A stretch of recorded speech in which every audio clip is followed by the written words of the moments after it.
Hi, welcome back for my Friday video. I'm Melissa Muir. I had such great participation in the last video and I really appreciate all of your comments and questions, and that also means that we have a lot to talk about in this particular video. First item of business though is the name of our new Friday feature. So what are we going to do? I had so many great suggestions, everything from FYI Friday, Fun with Melissa on Friday. One of my favorites was kind of cute, the Not So Mundane Metalsmith. So I take that as a high compliment. So thank you so much, whoever it was that offered that one up. It was kind of a fun one. Got my girls, they had quite the kick with that. So what I have decided is, and based on like the voting and everything like that, I'm going to name this Fundamental Friday. It's kind of fun, fundamental. So a little play on words there.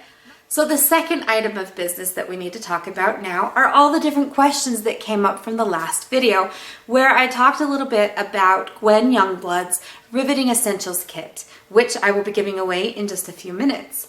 So we had a lot of people ask, you didn't really demonstrate everything. So you're right, I didn't. And that is because there was actually a video that I did almost a year ago now that went through all of those items. So you can find the link to that just up here, like the little eye and the little circle. Click on that and it'll drop it down and you will have the link to that particular video. But I am going to demonstrate a couple more things in this video, so don't leave quite yet.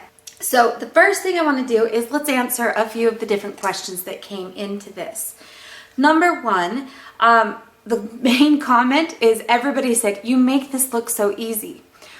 One, it's really not too difficult. And two, I've done a lot of rivets.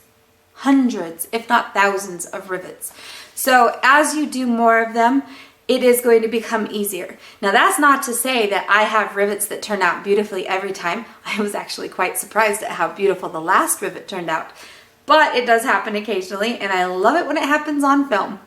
But I don't always get that. I do still have some of those wonky rivets that have to be cut out or filed down or whatever else. But the more you do that, the more you're going to understand how the metal moves as you hit it with the hammer and what you need to do to round out an area or spread a rivet into a certain spot or something like that. It just depends on your experience, and make sure that when you're doing it, you actually pay attention to what's happening. So the next thing that came up, Random Brandon, he says, it looks like you have a copper wire riveted to a bracelet. Yes, I do. Matter of fact, this is one of the techniques that I show in my Craftsy video. So he asked, is there a video where I show this?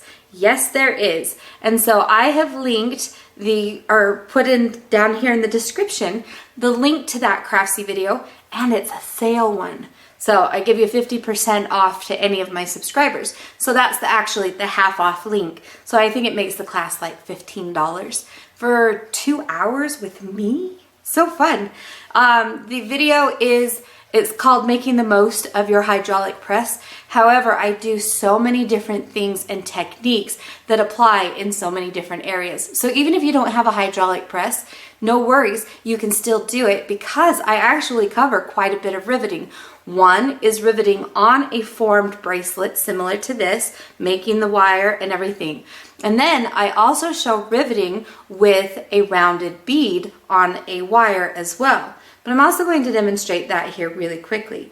In addition, we talked about tube rivets in that video. So there are different types of rivets. Now I was going to actually ask you guys, would you be interested in a more comprehensive online workshop with nothing but rivets? If yes, leave your comment down below and I will see what I can put together. The next thing that was kind of a question, Cheryl, any tips for riveting on the inside of a bracelet? Yes, I have tons of them. I'm not going to be able to do them in this video, however, but there are videos that I have out already that have covered that, as well as the video for Craftsy that would also cover that. And if we do an online comprehensive video, I would cover that there as well. But you can use different tools such as other riveting blocks that might have a different profile. I also do a lot of riveting on my steel bracelet mandrel, and that's usually how I do that. So the next question, I'm actually going to do a couple of questions together. So Linda says, can this be used on leather? Yes, and there are certain things that you have to do to make certain that it works right. And in addition to that, I am actually teaching 2 classes, live classes, one in Tucson in February, that's talking about how to do leather and metal and glass. So we actually have several different projects where we go through and we form a bracelet, or you can do even like a pendant, that kind of stuff, where we talk about riveting leather or glass items and elements onto your metal. So there's a couple of different things that will be in there. I'm offering that class in Tucson, and the link is just down below. And I'm also offering this class at Craft Expo in Las Vegas in the end of March, I believe. But again, the link is just down here. So you can check those out and sign up for those if you would like as well. So we cover all of that. But I am going to show you a little bit about some of this as well. The other question that kind of goes along with this is several people asked, can I demonstrate the little dapping cube and why we would need it? And what if we have a ball on our rivet? How has that worked? So let's come over here and we'll take care of that right now, and I will finish those up. When you do something with leather, you have to keep in mind that the leather is pliable, it moves, and it will cause issues if all you're doing is just sinking a rivet into the leather, especially if you're using something smaller like this. Now, this is a 16 gauge wire that I beaded up the end. I cheated. I used my little arc welder to create these beautiful balls on the heads of those pins. But that is going to be too small if I just go directly into the leather. Now these rivets right here were made with 12 gauge wire, and I actually balled it up with my torch. So I had a really big thick head on these wires, and then I was able to punch my hole. And again, on the back side, I punched my holes here so that all I had to do was pull this through. Now, you can see the difference between these 2 bottom rivets and the top rivet up here. And that is because these were 12 gauge, while this one was only 14 gauge. So it leaves a different size, obviously a hole, and then you have to cover up that hole so that things don't pull back out of it. So that does make a difference in the size of the rivet that you get on the back side. Okay, so that's one thing that you want to consider. Here I have a piece of leather. It's pretty thick as far as this, but it's going to be like a bracelet, so I wanted it a little thicker. So what I've done is I have just taken a little copper washer, drilled my holes into it, inserted my wires. Again, this is 16 gauge that I have balled up on the ends. Inserted it through. Of course, I created my holes in my leather. Now, if I were to just come in here and use my little spacers to figure out how much space I needed on these, it's not going to work very well. One, I would really need to flare this pretty big in order for it to not pop through. And it's leather. It's going to move. It will pop through. So what I need to do is add a little back to this.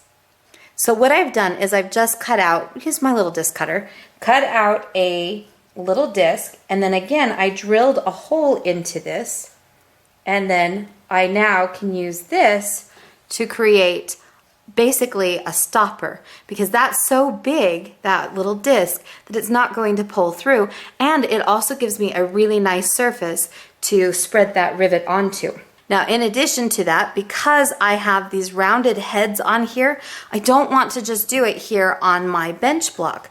I want to be able to keep that rounded head. And that is where this little dapping cube comes into play. And I'm going to use the smallest hole on the dapping cube.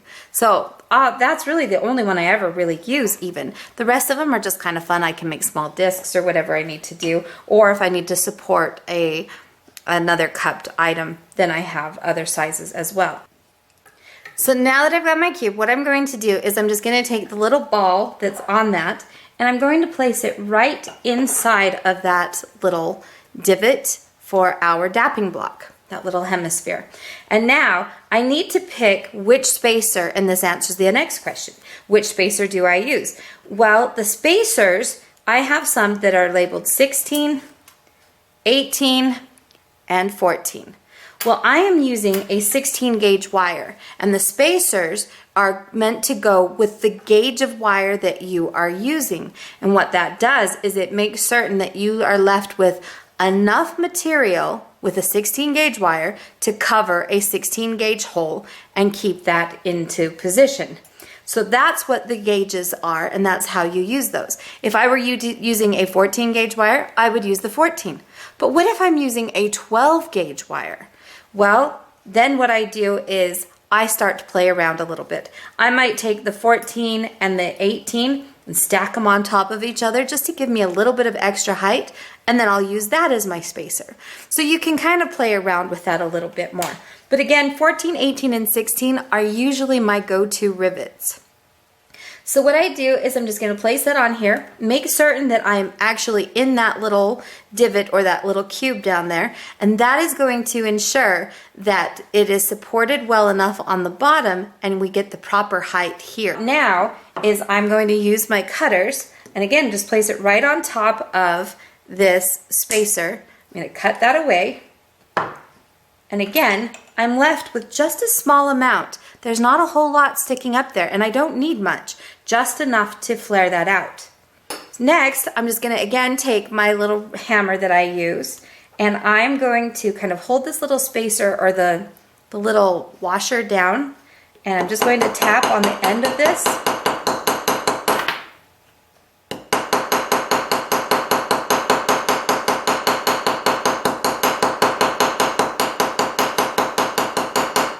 And there's my rivet. So now that I have both of these riveted onto the back, if we look at the front, you will see that my heads are still rounded. Ooh, so I'm gonna slip this in the middle of the video, but who is our winner? Our winner. So again, I did the same type of thing. I took everything, copied all of the different comments, pasted it into a spreadsheet, removed all the comments, so I'm left with only the names. I had just a little over 100 comments, and I did a random.org. Random.org spit out the number 60. Who was sitting at item number 60? It is user Katie is sick.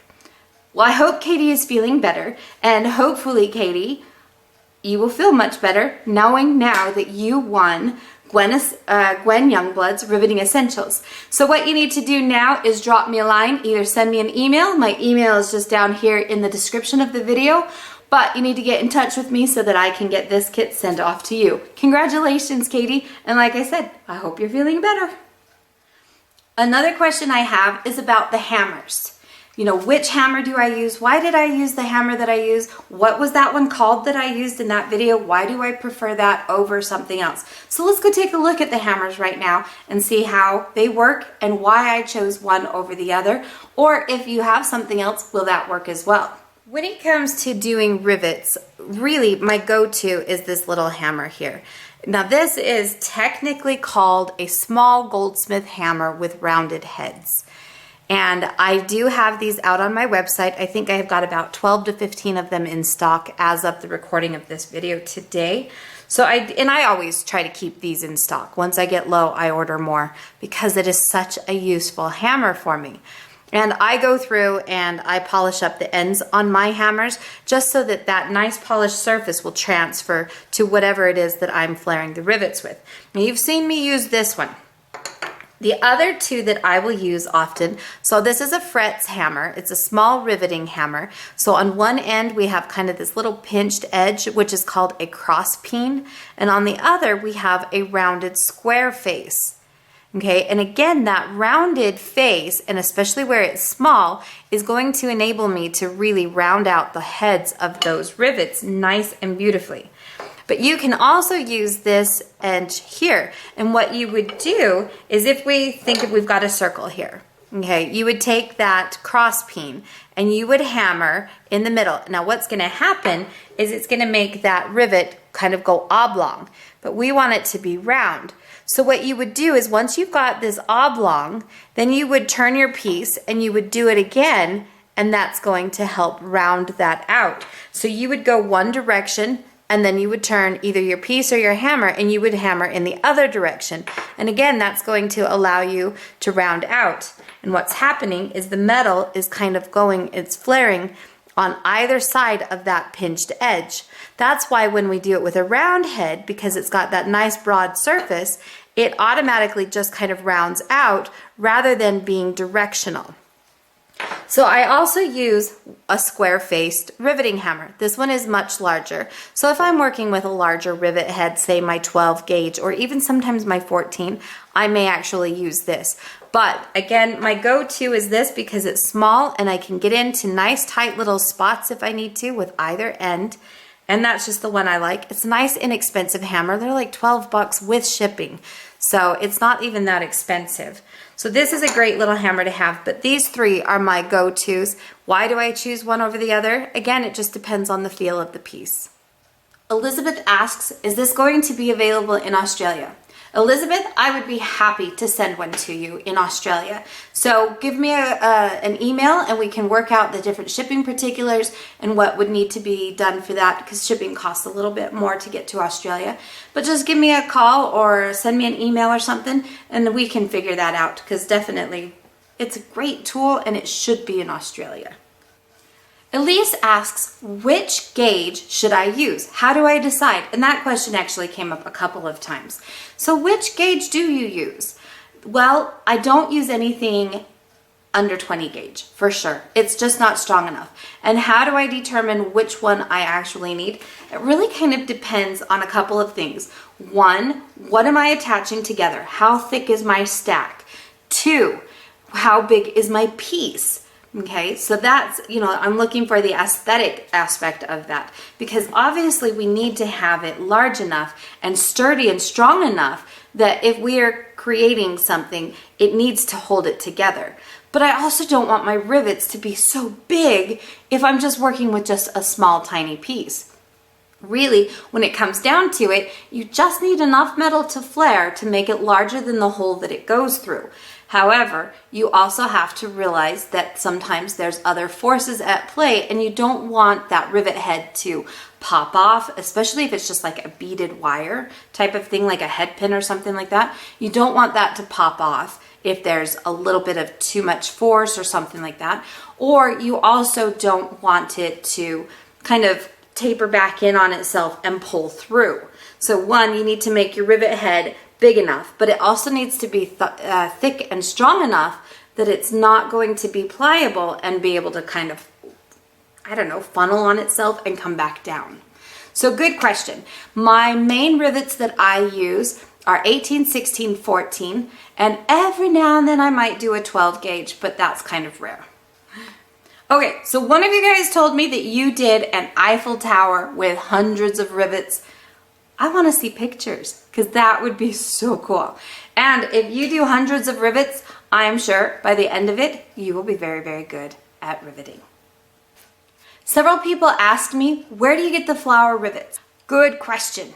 I actually have multiples on order. I just ordered several bags, like $300 worth of different rivets. So what you can do is give me just a couple weeks for those to get in and I will list those out on my website and you guys can purchase those.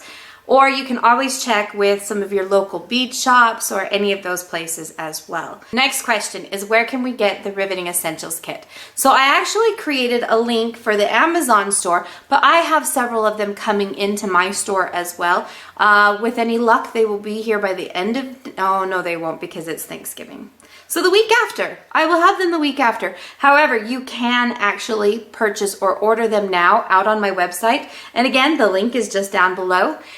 But I will have to wait to send them to you until I actually have them. But I should have them within about a week and a half. As always, if you have questions, please leave them in the description or shoot me a message through Facebook, Instagram, Twitter, email, however you'd like to get it. I'm quite accessible. Again, all the links are just down here in the description, so feel free to check those out. Contact me. Any questions you have, any suggestions for videos, any tool items that you would like to see reviewed, assuming I can afford them, because I can't always afford them. But anyway, give me a contact, shout out, whatever, and we'll see what we can do. So join me back here on Tuesday next week so that we can do some more. I still have lots of great items to give away in celebration of hitting that goal of 10,000, which I am now over 12,000. So thank you so much for subscribing and joining me. Make sure that you mark it on your calendars to check on Tuesdays and on Fridays to see what's new in the studio. So I'll see you for Tool Time Tuesday next week.